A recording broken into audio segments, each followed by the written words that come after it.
Usually when you hear the words "just be quiet" put together, it's a demand. But if you just add a "ly" to the end of it, it becomes a rather lovely phrase. Just be, quietly. Unfortunately, no, that is not my house. It's a getaway cabin. Getaway is an actual company's name.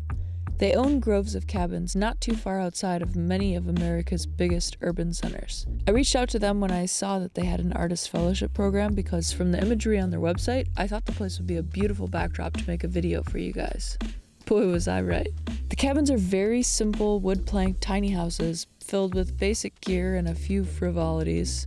I'd never actually stayed in a tiny house before this trip, but now I'm in love. I get it. I get the tiny house craze, and the rustic-y cabin vibes trend. My favorite part, besides the giant window and the lovely wood grain everywhere, was the different levels and steps around the place. It encouraged me to climb around it, which surprisingly isn't a normal movement for your average Norse woman. Simply walking around the house felt like play.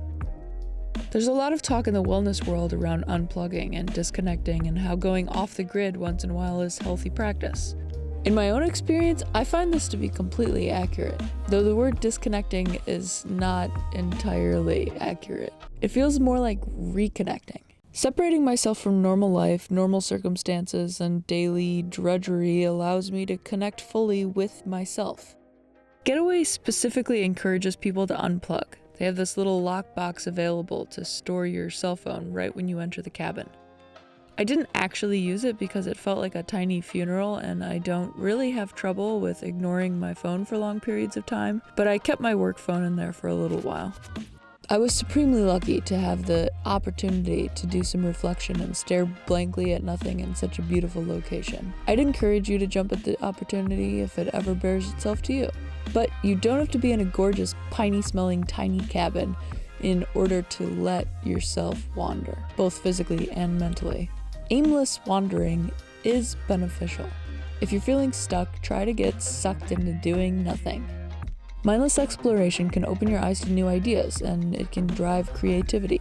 Getting lost mentally can promote calmness and staying balanced. You better lose yourself in the music the moment you own it. You better never let it go. But really, there's a calm spot somewhere around you. Where's the nearest tree? Go sit under it. It doesn't need to be in a forest, it can simply be at a park or a parking lot. This getaway cabin was only an hour and a half from the city.